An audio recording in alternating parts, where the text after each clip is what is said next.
เงี้ยเลยค่อยจะบ่อยู่เฮือนเลยคืนนี้ว่าตาก็จะเบิ่งในปกติสิเป็นคนบ่ยาน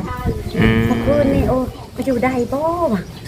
เข้าไปเฮือนละเฮาสินอนใช้นอนนำกันนะลูก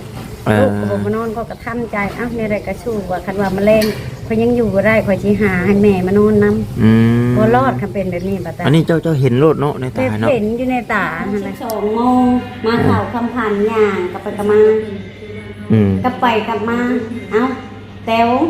ของในเนาะแต้วโตเฮ็ดยังกับอีแต่ก็เว้าไปสิแล้วคือเฮ็ดให้มันเป็นนั่นสิหักขามันไว้ให้มันอยู่กับน้องให้มันอยู่นี่ให้มันอยู่ในเฮือนนี่เต้งก็เลยมานให้เขามาเอาคืนดินนี่เอาเงินมา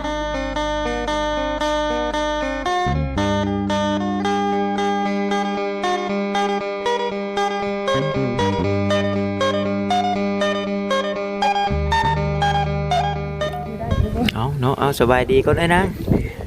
โดยสบายดีมาแล้วก็ถามมาแล้วก็สอนพื้นกระบึงกระบือพี่น้องเนาะแต่นั่งก็มาฮอดก็อยากเว้าให้ตาตาฟังอยู่เนาะมาหลุดมันเกิดเหตุแบบซี่เนาะโดยผู้อยู่เฮือนแบบอยู่ติดกันนะโดยหลังจากโทรหาเจ้าโทรหาเจ้าแล้วก็สิมาเฮือนแล้วมันมีแบบเครื่องคองเฮายังบ่แล้วเด้เพราะว่าสิเอาเข้ามาหันเข้าไปบ่ได้แบบมันเห็นภาพอยู่ในตาเลยแบบมันมืดแบบเราอยู่หันปรากฏว่าวิญญาณแม่ของน้องกระแตเนาะเงาคนแต่งเงาเลยค่อยจะบ่อยู่เฮือนเลยคืนนี้ว่าตาจะเบิ่งในปกติสิเป็นคนบ่ยานเมื่อคืนนี้โอ้ไปอยู่ได้บ่วะเข้าไปเฮือนละเฮาสินอนใช้นอนนำกันนะลูกก็บ่มานอนก็กระทำใจในใดก็สู้ว่าคันว่าแมลงข่อยยังอยู่บ่ได้ข่อยสิหาให้แม่มานอนนำบ่รอดคันเป็นแบบนี้บ่ตาอันนี้เจ้าเห็นโลดเนาะในตาเนาะเห็นอยู่ในตาหั่นเลยแบบปรากฏว่าแบบแล้วอยู่ในหันแล้วบัดนี้หลังจากหันข่อยเข้าไปนอนบัดนี้เนาะนอนกับเฮากับเพื่อนสิรับแล้วมาเข้าความผันบัดนี้ยายแต้วหักเราบ่ได้กองบุญแบบว่าเอาแหงขันแล้วมันมีหยังจางๆแบบมันบ่ครบเพิ่นยังบ่ได้เราก็ย่างหวนไปหวนมาแต่เข้ามาในกองบุญบ่ได้เอาเขาว่าเจ้าคือบ่เข้ามาเอาแล้วย่างหวนไปเลยน้องกระแตคือเป็นแบบนี้ก็กระทำไปสิเจ้าคือบ่เบิ่งลูกเนี่ยสิหักแข้งมันไว้ให้มันเบิ่งน้องตุ๊กว่าไปสิแหละตอบคำตอบของเพิ่นตอบกับข่อยแบบว่าเป็นห่วงน้องกระตุกและยังให้น้องกระแตน้องกระตุกมาอยู่ในเฮือนหลังนี่เราเว้าหั่นคนละเจ้าคือช่างว่าที่ลูกมันก็เฮ็ดไปใส่บ่ได้นี่แหละมันจึงได้มาอยู่นั่นนี่เพิ่นเว้าจ้าเนาะเขา100 FC เพิ่นว่าเลยพอรถว่าไปจังในเฮ็ดบ่ตาเขาบ่ฮู้ว่ามันแรงค่อยสิอยู่ได้บ่นี่คือกันเนาะได้ไปอยู่นำอันนี้นี่คือเว้าและบอต้านี่ก็เคยพ่อมากันได้หลายคนได้เคยสอนพื้นจุพังไปสิปกติเพิ่นเชียร์ไปเนาะแม่นอยู่ได้ไปย่านได้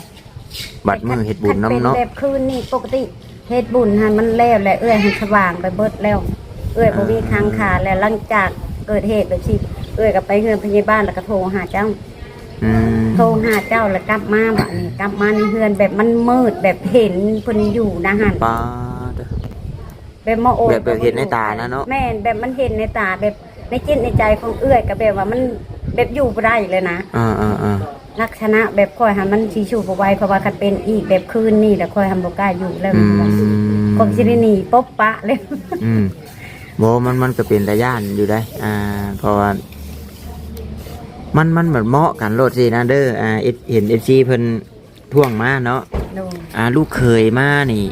ครอบอยู่บ่เพิ่นว่าลูกเคยมานี่บ่ฮู้เด้อตัวนี้แหละมันถามในตู้เพิ่นก็ว่าบ่ได้เว้าหยังบ่ได้ครอบบ่ได้เอิ้นบอกหยังเพราะงั้นตัวนี้แหละข่อยยังว่าข้อยก็คิดไปหลายอย่างบ่ตา1มาแบบเฮาเฮ็ดบุญก็แม่นแบบมันก็ทันหัน1มา2มามันก็แบบมันบ่ครบบ่ควรหยังเลยหั่นน่ะแล้วก็เพิ่นว่าเฮ็ดบุญก็คือชำบ่เฮ็ดบุญบางคนเนาะว่าเฮ็ดบุญพอก็คือบ่มาว่าซั่นเวียกก็ปะบ่ได้บ่อันว่าเวียกว่าสินะแต่คือว่าแหละพี่น้องเอ้ยเนาะเฮาก็คิดว่ามันเฮ็ดแล้วก็แล้วไปเฮาหันความคิดแบบนี้แต่ทางตาเฮาบ่เห็นก็คือว่าแบบซี่แหละนี่มาเด้อความคิดของหลังจากเห็นแบบมันเป็นในจิตในใจนะแบบมันเป็นในตาของเด้อนี่ แต่ที่ว่าเห็นแล้วอย่างยงกับโบเห็นบ่ได้แต่มันเห็นแบบเป็นภาพแบบใดแบบหนึ่งอะนะแบบมันขึ้นมันแบบมันดึงดูดกับจิตใจของแต่บ่เคยเป็นแบบนี้ ว่าง่ายๆคือเพิ่นกอมเนาะกอมใจเฮาสินะกอมใจแบบหันที่เข้าไปมาจางหันแล้วแบบมันนักจนโตแบบมันเป็นกระวังกระเวแบบมันอยู่บ่ได้เลยนะคิดว่าคันเป็นแนวนี้คอยหันสิบ่รอดเขาเว้าคืนนี้เขาอยู่บ่ได้เลยในเฮือนหันในนอกหันแบบในบนอันบ่เตียงเฮ็ดให้เนาะมืดบ่เลยบ่แท้นะแบบว่ามันมีภัยหันคอยเปิดอยู่แต่แบบว่าคอยหันอยู่บ่ได้แบบมันกระวนกระวายจะไปแบบหนึ่งนะแบบเฮาย่านในจิตในใจเพิ่นชวนให้เฮาย่านนี่แหละเพิ่นว่าผีถามบ่คือคนถามนั่นแหละค่อยกับแบบให้คำตอบบ่ได้คำว่าสิครอบกันเนาะแบบคนเฮามันจะติบ่อยู่เด้สองคนแม่ลูกเอ้าจะว่าค่อยสิเฮ็ดอะไรไปลูกไปแห้งแลนอัดประตูปะก่อนเอ้าก็ว่าเจ้าคือบ่ท่าค่อยแน่ว่ะให้ไปเฮ็ดมากค่อยหันสิแข็งเลยอยู่ทางนอกลูกก็แลนเข้าไปก่อนเลยว่าหันสิย่างบ่ได้เลยโอ้ยเขาว่าสิเฮ็ดอะไรสิโทรให้แม่มานอนนำมันบ่เดิกเติบแล้วเนาะรบกวนเพิ่นแล้วเอ้าค่อยอยู่ไปว่าเขาก็สู้ไปก่อนว่ะคันกะว่าในใดก็บ่รอดแล้วก็สิโทรก็คิดจังซี่แหละเพราะว่ามันอยู่บ่ได้เราบัดเสียแน่เสียก็เสียแบบมีแห้งเนาะตอนนั้นเสียมีแห้งก็อีกอย่างปันอยู่นะฮะหักตอนนั้นบ่ได้คิดหยังก็บ่ได้เห็นหยังบัดมือเฮ็ดบุญหาเพิ่นรีบัดอันนี้เนาะแล้วก็เพิ่นเว้าบ่ได้เนาะค่อยถามมาจะเป็นหยังจังเข้ามาค่อยเข้าเอาบ่ได้แล้วเจ้าเฮ็ดเองหยังอันน้องแต่เพราะว่าแบบเฮาคิดหลายว่าเป็นความพันเขาก็บ่ฮู้ว่าตาแม่น1จิตเฮานี่แหละปรุงแต่งแล้วก็2ความฝันแล้วก็มันคือเว้าแหละความเชื่อส่วนบุคคลพี่น้องเนาะบางคนเพิ่นก็เอิ้นว่าผีนี่มันมาครอบงำเฮาแหละมันเป็นเฮ็ดให้เฮานี่ญาติแล้วก็คิดเห็นภาพสินะนั่นแหละแต่ว่าเว้าอีกตามหลักการนึงก็คือจิตเฮาปรุงแต่งเนาะจิตเฮาปรุงแต่งก็แล้วแต่บุคคลเชื่อแหละแต่ผู้บ่เชื่อแต่ว่าเรื่องทั้งหูทั้งตาบ่เห็นนี่บ่ต้าเชื่อแต่บ่ต้าญาติบ่ต้าเป็นคนขี้ญาติคนก็เชื่อเหมือนกันเพราะว่าก็ว่าเป็นคนขี้ญาติแต่เพิ่นเชียร์แรกๆเขาก็อยู่ได้เขาบ่เคยเห็นเขาก็บ่คือญาติแต่คันเป็นแบบคืนนี่แหละสนางอันสิยอมแล้วสิบ่กล้าอยู่แล้วเพราะว่ามีแต่แล้วอันนี้แหละในใดก็ยาคันว่าเพิ่นมีเงินคืนแหละสนางก็สิบ่ให้น้องเอาดินนั่นจะขายเขาคืนเพราะว่าเป็นตาย่านเนาะนึ่งมากก็เป็นตาย่านก็แม่ช่องมากกับพ่อว่ายายแต้วแล้วอยากให้ลูกเรามาอยู่ห่างเราเว้าเนาะแม่เราเว้าว่าอยากให้ลูกเรามาอยู่ห่างเว้าในความผันได้นี่ฮะอันนี้คือความฝันพี่น้องเนาะแต่เราตอบกับข่อยว่าก่อนที่เฮ็ดบุญเด้อว่าตาพันเห็น3คืน2คืนฝันเห็นเพิ่นนี่นะหลังจากที่เฮ็ดบุญเพิ่นนอนกอมลูกในเฮือนแต่เพิ่นสิบ่ปากบ่ตอบกับถามเป็นนุ่งเสื้อตัวเก่าอันนี้เสื้อสีแดงผ่านหลังจากยังบ่ทันได้เฮ็ดบุญแต่พันอีกคืนนี่ก็นุ่งเสื้อสีแดงตัวเก่าอันนี้แต่บ่เห็นลูกเพิ่นคืนนี่มาผู้เดียวย่างมันมีกงไม้นะให้บอกกงพักหยังนะมันสิยืนอยู่หั่นแล้วยืนย่างกับไปกับมาอ๋อคนลุกเลยเนาะย่างก็ไปกับมาเอาเขาว่าเจ้าคือพวกเขามาเอาแต่โบอ่นเรื่องกองบุญค่ะอ่นแต่ว่ายังให้น้องตุ๊กน้องแต่มาอยู่ในเรือนคือมันก็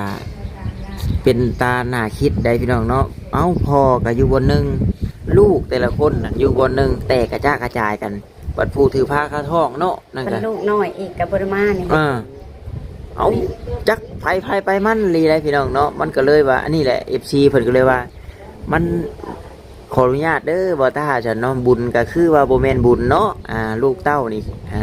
ก็บ่มาครบพอแพ้ก็คือว่าเป็นอันปล่อยปะละไล่ที่นะเพราะว่าเป็นการเป็นงานที่เฮาก็เข้าใจอยู่ว่าเวียกที่นะแต่ว่าคือปะบ่ได้ที่นะอีกหนึ่งเนาะก็คือว่าเขาเฮ็ดแล้วเขาทอดกระแมนอยู่บ่ตาแต่ต้องไม่เท่าหรือว่าลูกเพิ่นเนาะต้องนอนอยู่หันก่อนคืนนึงเพิ่นนอนให้อุ่นเนาะแม่นอนให้อุ่นแล้วก็บ่เผาม่างแบบเป็นแยงเป็นบนตั้งของบุญคือว่าตื่นมือใหม่แบบนี้เนาะเฮาจังม่างแล้วก็แต่งผ้าขาวซ้ำมาขี้เพราะว่าเคยเห็นแบบนี้เอาพี่น้องเนาะเพิ่นยังเว้าอยู่กลางเว้นนี่เป็นกลางคืนกลางเว้นนี่มันเป็น กลางคืนเฮานี่เป็นกลางเว้นของเพิ่นเนาะ แม่ เพิ่นต้องมาเอาตอนกลางคืนแม่นบ่ แม่ ตอนกลางเว้นเฮานี่เพิ่นยังมาบ่ได้ แม่น บัดนี้เฮาบัด กลงคืน เฮ็ดแล้วบัดมากเด้เฮ็ดแล้วบัดมากบัดฮุบไปแล้วบ่ทันได้มาเอาครับบัดพอกลางคืนมาเป็นกลางเว้นของเพิ่นบัดมาบัดบ่ทันได้แล้วมากตอนแรกอันนี้ตามที่คำผู้เฒ่าเพิ่นเล่าให้ฟังพี่น้องเนาะว่ามันก็คือไอ้นางเว้าแหละพี่น้องเนาะก็ต้องเฮ็ดให้มันกุมมือกุมวันตื่นเช้ามาแม่นอยู่เฮาบ่ได้ตักบาตรตักหยังแต่ว่าเฮาก็ต้องแต่งผ้าขาวผ้าน้ำสู่พี่สู่น้องกิน แม่นแต่เอาลงกะยามันกองบุญค่ะแต่คนเฮือนเฮาอยู่ให้อบอุ่นอยู่หั่นน่ะนะบ่าวตา โดยเบอร์ไผเนาะพี่น้องโทรมาเนาะ เฮ็ดนํกัน โดยเอาเนาะเงินระเบิดบ่เดี๋ยวโทรคืนก่อน บริษัทโทรหายังบวางกรุณากดคืนอีกค่ะ คือเจ้านี่ก็เว้าได้อยู่ที่เนาะเอาแบบว่าล้มเรื่องน้องแต่นะเพราะว่าผู้กรณีเพิ่นโทรมาแบบว่าแบบค่าฮักซุ่มฮักช้าสินะค่าปิ่นปัวให้เว้ากันเพราะว่าน้องแต่เพิ่นบ่มีพี่น้องอีนะ พวกนี้พี่น้องได้ป่าเพิ่นผู้หนึงกับไม่เท่านี่แหละก็ต้องให้เพิ่นได้บ่าวตา เพิ่นจะพูดแล้วนี่แหละ เพราะว่าต้องให้ป้าเพิ่นกับไม่เท่าเพิ่นเพราะว่าเอื้อยแม่นอยู่เว้าได้ แต่มันเป็นคนอื่นแต่แล้วแต่คันว่าเขาปรึกษาเอามาปรึกษากับเอื้อยเนาะ แต่อยากให้เจ้านี่เว้านํแล้วก็ต้องก็คือคืนนี่เห็นบ่ในบ้านก็มาบ่ แม่นมา เอื้อยได้เป็นคนเต้นแลนอยู่คุณเอื้อยบ่ได้มาแต่เอื้อยเต้นแลนหาเจ้าลุงเอื้อยหันไปเฮ็ดได้มันบ่มีบนดอกพึ่งพาอาศัยเพราะว่าเพิ่นก็เลยตามมา คือเพิ่นนั่นตำรวจเพิ่นไปเบิ่งบอนเกิดเหตุการณ์อย่างเรียบร้อยแล้วเพิ่นก็ยกมันแล้วเลยเด้หน้าที่เพิ่นบัดนี้เพิ่นก็ให้คู่กรณีนี่คุยกันบัดนี้ว่าสิเอาแบบใดแต่ว่าเอื้อยเพิ่นรับผิดชอบอยู่แล้วสินะแต่ว่าเฮาก็ต้องคุยกันก่อนแม่นบ่ว่าค่าฮักซุ่มฮักษามันเท่าใดเป็นแบบใดสินะกับพี่กับน้องนั่นแล้วก็ควรเฮ็ดแบบใดเนาะแล้วก็เพิ่นอยากมีผู้ไกลเกลี่ยนํแล้วก็ให้มีหลักฐานพยานให้มีผู้ใหญ่ทางนี้นํนะแล้วก็เห็นได้แม่ตู้เพิ่นนี่แหละเนาะแล้วก็กับเจ้ากับป้าแล้วก็กับเจ้านี้คนทางบ้านเพิ่นนะ แม่ คือชุมเฮามันบัดเป็นคนนอกนะเป็นคนนอกแล้วก็เพียงแต่เป็นชื่อเป็นกระบอกเสียงเป็นคนกลาง โดย ครับฟังได้แต่ว่ามันบ่แม่นพี่น้องนี่เพิ่นอยากได้ผู้พี่น้องเห็นนะ โดย เบิ่งเพิ่นบอกเพิ่นก่อน โดยมันก็ต้องได้คุยกันตกแตกกันทางที่ก็ได้คันเฮาบ่คุยกันมันก็บ่ได้ โดนฮะ เอ้า เจ็บเอิกบาดนี่โอ้ยเนาะ เอาจ้าเอ้ย ไปเข้าไปนํกัน เอ้ยเข้าไปก่อน โดยเจ็บเอิกบาดนี่อันนี้นะเอาไว้ไปจ่ายเงินอะไรก็เพิ่นเอาไปกวดเลือดเพิ่นสิจังดำเนินการให้ โดย เจ้าไปบัดเพิ่นมาเลยเจ้าชวนเพิ่นไป โดย เป็นอันใดในบ้านเพิ่น เพิ่นก็ว่าเพิ่นเตรียมเพิ่นสิมาแล้วแบบนี้ เออ เพราะว่าเพิ่นก็มาแต่เวียกคือกันเพราะว่าเวียกเนาะมันเพิ่นเนี่ยมันผู้ใหญ่เพิ่นก็แลนหันแลนนี่มันหันหักที่นี่คือนี่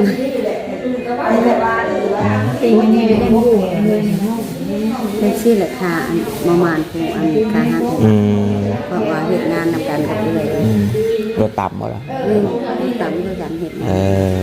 เคยจะมาเกิดเหตุนะเคยบ่ได้ สำมูพาวเป็นย่างเป็นคือแบบ อดเอาเพิ่นเฮ็ดให้เด้อมื้อเช้าดอกนะเพิ่นกินเป็นปุ๊บคือเราเด้อโดยได้ได้น้องเอ้ยมันเป็นแล้ว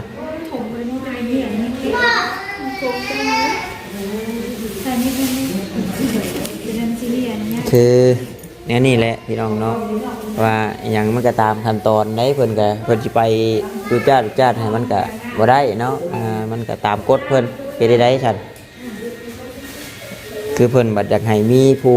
อันนี้แล้วก็เพิ่นจังดำเนินการให้จักเฮ็ดไปจักแม่นผู้ใดสิเช่นหรือผู้ใดแม่นผู้สิครับนี่เนาะสบายดีนะเนาะแน่นหน้าเอิกแห้งบ่แต่ฮะ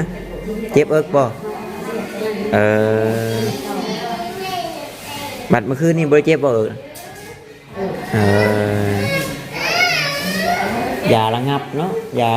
ยามึน คือว่าขานี่หักเนาะถ้ากันไปโลกนี้ใช้ให้เป็นคนอาการเลือดเกิน ผัวนั่นแหละ คือว่าบ่เจ็บแห้งเลย บ่เจ็บแห้งกว่าได้ เจ็บ ผัว แห้งบ่ พอรถมาต่ำทั้งก้นนะ โอ้ รถมาต่ำทั้งก้นนี่ โด ก็เลยบ่เจ็บแห้งปานใด เจ็บหลายเติบไว้ฉุกจะมาขาดเบิ้ลบางคน ชักยาแล้ว ชักแล้วครับเมื่อคืนนี่ นี่แหละพ่อแม่พี่น้อง เจ็บแห้งกิงคือเหมือนงมหนีให้เจ็บแล้วมันเครื่องเสร็จเครื่องเอ็นเฮาเนาะ ข้าวก็บ่ได้กินบาดนี้ เจ็บอยู่แล้วเนาะ เพิ่นบ่ให้กินเด้จังว่าเพิ่นสิผ่าตัดเด้ข้าวก็เพิ่นบ่ให้กินน้ำเพิ่นก็บ่ให้กินบัดนี้บัดอดนอนอีกบัดนี้ เดี๋ยวตี ในมือบุญ เอ้ยให้ได้ซะ อยู่พังเว้าเอ้ยนางพันเมื่อคืนนี่เพียงขนลุกไปเฮา อันตรายขนาดเป็นคืนนี่พวกเราบ่รอดแล้วบ่รอดแล้วพ่อแม่พี่น้องเจ้าหน้าเนี่ยกันชาเจ้าหน้าเจอเหตุการณ์คืนนี้เจ้าหน้าประเทศเชียงรายเพื่อน แม่น้องแต่ยังวนเวียนกันอยู่เด้อเว้ยเนาะ พ่อก็บ่ได้มีภาษาพ่อว่าเพิ่นเป็น บ่ทันได้เอากองบุญช่ำมั่งก่อนแหละ นั่นแหละกองบุญปัด บ่ทันคำครับ บอกเลยนะชูจะไปใช้เด้อ แล้วมันก็เป็นมือแหละมันก็ อีตุ๊กกับบ่ให้เมื่อเด้อมื้อนี้ชิ้นไข่คงกินกันจริงกินเยอะนะกับแป้งไปมื้อจังมื้อมื้อนี้น่ะบ่ให้ไปใช้มันค่ำแล้วแม่ว่าอีตุ๊กก็ดี ปกติธรรมดาก็คือเดินบ้านเนาะเดินน้องไม่ข่าวกันนายตื่นมาเฮาต้องแต่งผ้าขาวกลางโต๊ะผ้าขาวรวมก็ถือว่าเฮากินเฮาก็จ้ำให้เพิ่นโตก็ถือว่าอันนี้เฮ็ดตอนเช้าเลิกตอนแรงเนาะมันยังเป็นนี่ของเพิ่นอยู่เพิ่นยังออกมาบ่ได้ครับเฉพาะทางตาบ่เห็นกัน บอกเลยแจ้น่ะนอน มันตื่นมาแล้วมึงบอกมันเด้อบ่ให้ไปใช้มื้อนี้ก็อยากนอนแล้วที่ว่ามัน มันหันเอาง่ายๆ เขาก็เด็กน้อย แม่ก็ถือว่าเพิ่นกอมไปหั่นน่ะ เมียนเครื่องเมียนของมันมีแต่เอ้ยน้องทั้งหัวข่อยทั้ง เพิ่นกองไปเพิ่นเป็นไปแล้วเฮ็ดได้ฉันมันขาดเสาหลักนี่แหละขาดเสาหลักขาดผู้หลักผู้ใหญ่ แม่นอยู่เฮาแล้วเฮาก็เมื่อไปแม่นบ่เล็กนิดน้อยเขาบ่อยู่เลย จังซั่นเป็นงานเพิ่นสิหาผู้เฒ่าหลายคนบ่ผู้หนึงผู้เดียวมันสิเป็นบ่อันนี้คือเว้าความเชื่อส่วนบุคคลเนาะพี่น้องเนาะแล้วก็ตามฮีดคองพี่น้องเอ้ยว่าแม่นอยู่เฮ็ดบุญเฮ็ดน้อยๆแต่ว่าเพิ่นก็ให้กุมมือกุมเว้นสินะ ต้องสมมติว่าเฮาก็ทอดแม่นอยู่เนาะบ่ตาเฮาก็ต้องสิ่งที่ว่าเฮาแม่นแบบบนเฮาตั้งอันนั้นเป็นแป้นเป็นแยงเฮาก็บ่ควรสิม้างออกนะตื่นมื้อเช้าแบบซี่เฮาก็จังม้างตื่นมื้อเช้าเฮาก็แต่งข้าวแบบมากินรวมกันบนลูกบนเต้าบนเอื้อบ่น้องแต่ว่าซุ่มกันอยู่บ่ล่ะ แม่นอันนี้ค่ะมันก็บ่ได้ชุ่มแล้วก็ยังว่าไปมาบ่ทันได้ชุ่มหยัง ก็มีไปอยู่เป็นหลักเพื่อนนั่นก็ที่แม่สิว่าเนาะคือค่อยก็บอกกับน้องกับตุ๊กกันตุ๊กจะเข้าไปเด้อขอกลับไปเยี่ยมพี่น้องทาง บอกไปยืมรถบนไหมยืมรถอีกนั่นเอง แล้วค่อยก็บอก แม่เมื่อกี้น้อยมันบ่ให้เอาไป ค่อยบอกให้บอกค่อยใครจะว่าในใดก็ยาบัดตาก็บ่ให้จะว่าค่อยห่วงรถก็ยาเฮาย่านมันผิดพลาดมาเนาะผิดพลาดมามันเป็นเลยสิเฮาก็คิดไปหลายอย่างแม่น กับ พ่ออีเล่งก็ยังโทรมาติ กับเขาน้องเพิ่นบัดเด็กน้อยพี่น้องนี่แหละบ่ทันได้คิดหยังหลายบ่ทันได้นี่มีแต่ว่าแล้วอะไรก็แล้วไปเฮามันบ่มีผู้หลักผู้ใหญ่นี่แหละก็มันก็เขาก็บ่ฮู้หยังนะเด็กน้อยนะแต่เฮาผู้ใหญ่ก็ใหญ่ชื่อได้เฮาก็บ่จักคือกันได้ถ้าว่าเรื่องนู่นนี่นั่นก็ได้ก็บ่ติน้องเพิ่นเฮ็ดได้บัดนี้ก็อันนี้คือเว้าความคิดเนาะความคิดคือขึ้นมาบัดมันเกิดแล้วพี่น้องเอ้ยเอ้าลูกเขยมาใหม่ก็บ่ได้ครอบบ่ได้บอกอีหยังบางทีเพิ่นท่วงเพิ่นถามมาฉันหลายคนมันคือบ่คือกันเด้ผีถามบ่คือคนถามมาฉัน ก็บ่คือคนถามเนาะ มาเว้าน้ำเอ้ยนางเมื่อคืนนี่ยังคักแล้วคนชี้ไปบ่ท่าเนาะ เป็นไรเพิ่นโทรมาไปเอาขนมนะ มันย่างหวนอยู่ก็สิได้เข้ามาจะได้นี่ เอาอยู่ทำชิมได้ เมื่อคืนนี่แทบสิบ่ได้อยู่เฮือนเลยนะ อืม ปู่เฮือนใกล้กันปกติแต่ตอนเพิ่นเสียปริญญามาแต่เฮือนลุงเพชรคุยกันลุงเพชรให้ลุงเพชรมาพี่ก่อนไปบ่ได้เลยลุงเอ้ยสั่นแห้งโทรหาบ่ตาเป็นการกระต่ายแจ็คเว้าตามไปตามมา เมื่อแล้วมันปรากฏว่าเป็นมันเป็นในภาพในตา อยู่กับไร่ไปเอาเลยขมานกระถางน้ำตาฮะ อืมเรา มัน เป็น เป็นแต่มันมืดมันอยู่นะฮะ อืม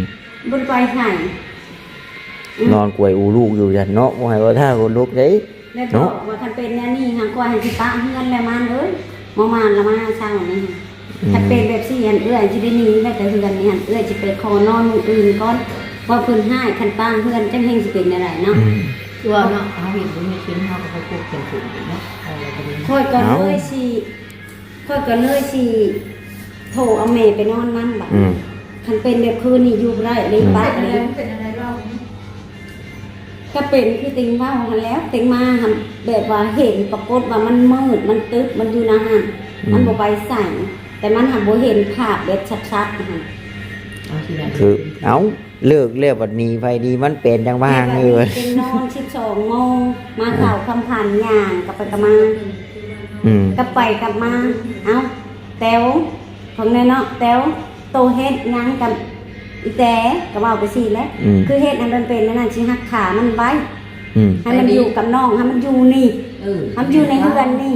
เต้งก็เลยโอ้ยมานเอ้ยให้เขามาเอาคืนดินเนี่ยเอาเงินมาคืนเขาก็ว่าสิเลยได้ปะตาพยานคงไหว หนึ่งครั้ง บ่ไหวก็เอ้ยคันเป็นแบบคืนนี่ค่อย เป็น เนาะ มาสั้นแต่มันเคยเว่าอยู่แต่ก็อีก ค่อยสิหักขามันไว้บ่ให้มันไปได้ ให้ดูนอก ให้มันเบิ่งอี โต๊ะ โต๊ะ อัพไตทางใหม่ ให้มันมาอยู่ นี่ เรือน มา นี่ อยู่เนาะ แล้วเว้าแบบสิ ว่าก็เปิด ไปใช้น้องกับไปน้ำสองคนหน่อยๆนะนี่มันป้าหลายมันไปแต่มา เอาเอ้ยเพิ่นจอดอยู่ คน ทาง มันจนแทบที่อยู่บ่ได้เลยจังว่าคืนนี้ฮะคือคันสิไปกับปัญญานขึ้นรถมานำก้นว่าจักสิเฮ็ดได้หรือเอาจำเป็นบืนอยู่หั่น เอาแห้งตาเย็นเนาะ นั่นแหละ เย็นโอ้เอาเอาอดต้องแต่เอ้ยเนาะมันดีมันเช่าจังปรึกษากัน เสือแล้วบัดนี้ อืม เป็นใส่น้ำ มันเป็นอลีบัดนี้ บัดมันเป็นเลยจังคิดคือเพิ่นว่าแล้วมันยังก็ได้เนาะ สมคอยไปว่านี่น่ะหมู่ได้เห็นมุ่งขอไปส่งเนาะ เลยเขาว่าอยู่ในเนาะชานี้กินมากินน้ำบ้านเมืองเพราะว่าจะเมืองบ้านยา แต่นั่งแต่ก็ควรจะจูงแค่ย่างไปได้หมดเลยค่ะ งานด้วยเลยถึงชอบ แต่พวกไปไปพันเอิ้นไปโซ่โซ่ เกียรติได้อยู่วันเนี้ย อืม น้องเรียนไว้แล้วก็มุ่งมาอีก นั่น ลายแม่เอ้ยน้องว่า อืม แต่สิที่แต่มันหนักเราได้ทาน โอ้นั่นแล้ว แล้วมันเป็น เป็น อย่าง น้ น้ อ อง ง เอาเลยอยู่นะ ว่าเรื่องเนาะเรื่องเป็นมุมเนี่ยก็ แม่ ได้ น ค่อยบ่ไหวคันเป็นนี่คนไปชิวบ่ได้แล้วนะ เนาะ เสียงมันเป็นอย่างนี้แล้ว จันพี่น้องเอ้ยเนาะเวลานาทีก็ยาวแล้วพี่น้องเนาะก็